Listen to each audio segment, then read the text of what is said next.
¿Cómo registrar una empresa? Yo les había dejado unas preguntas al aire y era justamente cuáles son esos requisitos que pues se le solicitan a una persona natural o jurídica que va a registrar o a constituir una empresa.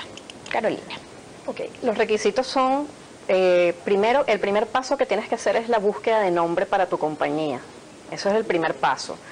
Tú tienes que tener dos opciones de nombre, pagas por esa búsqueda un arancel.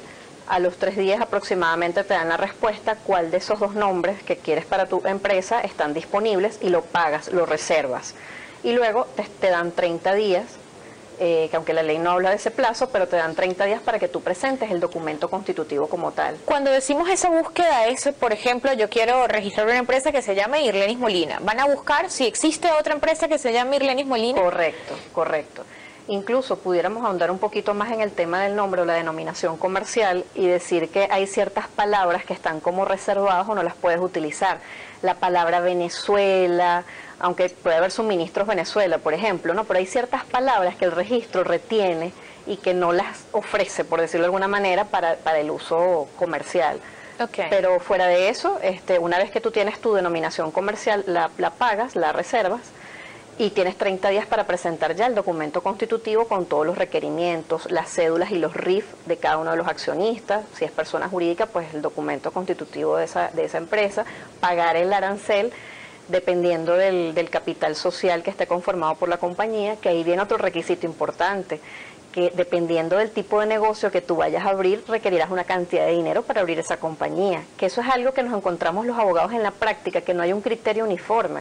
A mí me ocurrió, haciéndole el trabajo a una persona, que habíamos señalado un capital, eran 500.000 bolívares, y luego cuando vieron el objeto social, me dijeron, no, pero es que eso es poco, el capital debe ser 1.000.000 de bolívares, y tuvimos que complementar el costo de ese capital. Que ojo, el registro te pide un mínimo para abrir esa compañía, pero tú en el momento, para iniciar los trámites del registro, con solo pagar el 20% de ese capital, ya puedes arrancar el registro. O sea, no tienes que tener la cantidad completa. Y es lo que se llama capital pagado y suscrito, que no lo debes haber escuchado. Claro. ¿Qué otros requisitos? Además de este primer paso que es el nombre de esa compañía, de esa empresa, ¿cuáles son esos siguientes pasos? Bueno, los siguientes pasos serían los que exige el mismo código, registrarla, proceder a su constitución, ¿verdad? Para luego registrarla y, cumplido el trámite del registro, la publicación. ¿Okay? Porque la publicación es la que le va a dar el acto solemne de que es una empresa constituida con todos los requerimientos legales. Luego de su formación ya nació la empresa, ya tiene su cédula de identidad, vamos a llamarlo así, su partida de nacimiento, que es el registro. Vienen los requisitos de su objeto social. El objeto social es la explotación de su comercio, a lo que ella se va a dedicar. Correcto. Entonces ahí se requiere, pues, si debes inscribirla en el Seguro Social, debes inscribirla en el INSEE, debes hacer los trámites ante el Ministerio del Trabajo para inscribirla en el INSACEL, en el registro de permisología de explotación del negocio por los bomberos, la instalación de extintores y todos los demás requerimientos que exige el Estado para que la empresa funcione en una manera muy legal. ¿El registro al que hay que acudir depende del tipo de empresa a la cual se vaya a registrar? Pues sí, es importante eso, porque el registro mercantil es el ente que se encarga del registro de estas compañías. Pero las cooperativas, que también son compañías, se registran ante el registro subalterno, el registro de la propiedad inmobiliaria. Tienen otro tratamiento, se rigen por su ley especial, las cooperativas. El registro mercantil es el ente que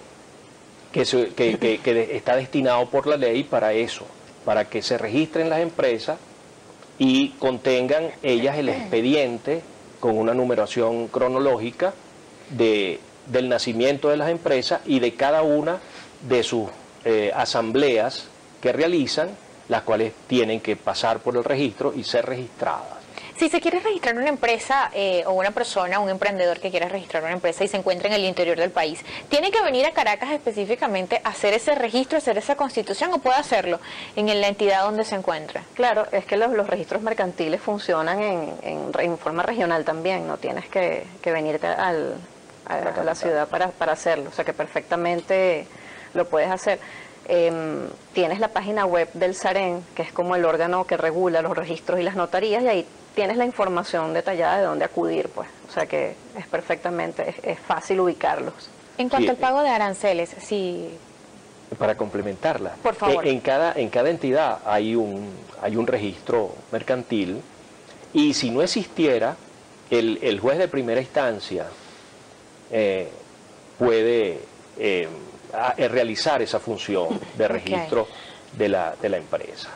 En cuanto al pago de aranceles... Los aranceles o las tasas para la constitución de una compañía son relativamente módicos, porque cuando usted se dirige a reservar el nombre, el pago es de unidades tributarias. Y luego, si el nombre está libre y usted se lo dan, el nombre que usted pidió para su empresa, ese nombre luego tiene otro pago, pero ya sería un pago municipal, ¿no? Luego, los demás pagos son en función del capital, que nuestra ley no establece límite en cuanto al capital. Usted puede constituir una compañía con un inventario de bienes y no con efectivo. Entonces ese capital tiene un valor que es el equivalente a las acciones que se suscriben, y en función a eso usted va a pagar el impuesto. ¿Cuál es el gasto mínimo para mental hacernos? Fíjate, Ileni, es que es difícil estimarlo, porque tienes los honorarios del abogado dependiendo del capital y de la gestión que vaya a hacer, ¿no? Porque también está la parte de redacción del documento dependiendo de los requerimientos que tú quieres. Y luego los aranceles dependiendo del capital. Entonces, claro, no es muy fácil estimarlo, dependiendo del caso. El tiempo para el registro de una empresa, ¿sí es fácil calcularlo? Sí. ¿O es complicado en el país?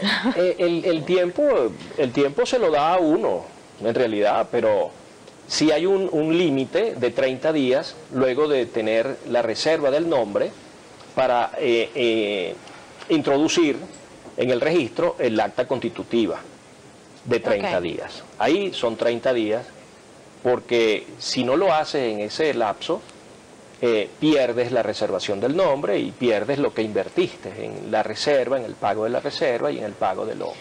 Pero para que culmine ese procedimiento, desde el primer paso hasta ya el último paso de tener esa cédula de esa empresa que se acaba de registrar o que se acaba de constituir, ¿cuánto tiempo? ¿Y de qué depende ese tiempo? ¿Depende de las instituciones o pues en efecto es un proceso largo? Fíjate, si tú me dijeras el básico del tiempo, que es lo que el televidente quiere saber, cuánto me va a demorar constituir mi compañía, yo te diría que un plazo máximo de 2 meses hasta menos. Si todo va ordenado, si es una empresa que no tiene tantos accionistas o tantos requerimientos. Te pongo un ejemplo. Vamos a suponer que en el objeto social esa compañía va a negociar con derivados del petróleo. Tú tienes que parar el trámite en un determinado momento mientras pides la autorización en Petróleos de Venezuela.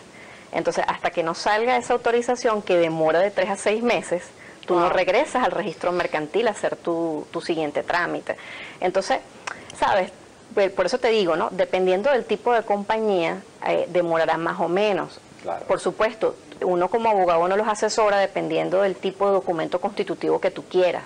Pero luego tienes el abogado revisor del registro mercantil que se va a tomar su tiempo para decirte, oye, estoy de acuerdo en esto sí, esto no, porque que yo digo que a veces van más allá de la intención de las partes. O sea, estamos ambos constituyendo una compañía y muchas veces nos topamos con que quieren opinar y decirnos cómo hacer el negocio, ¿no? Okay. Pero apartando ese comentario, pienso que el plazo, respondiendo a tu pregunta, el plazo sería de 2 meses si todo marcha bien o menos.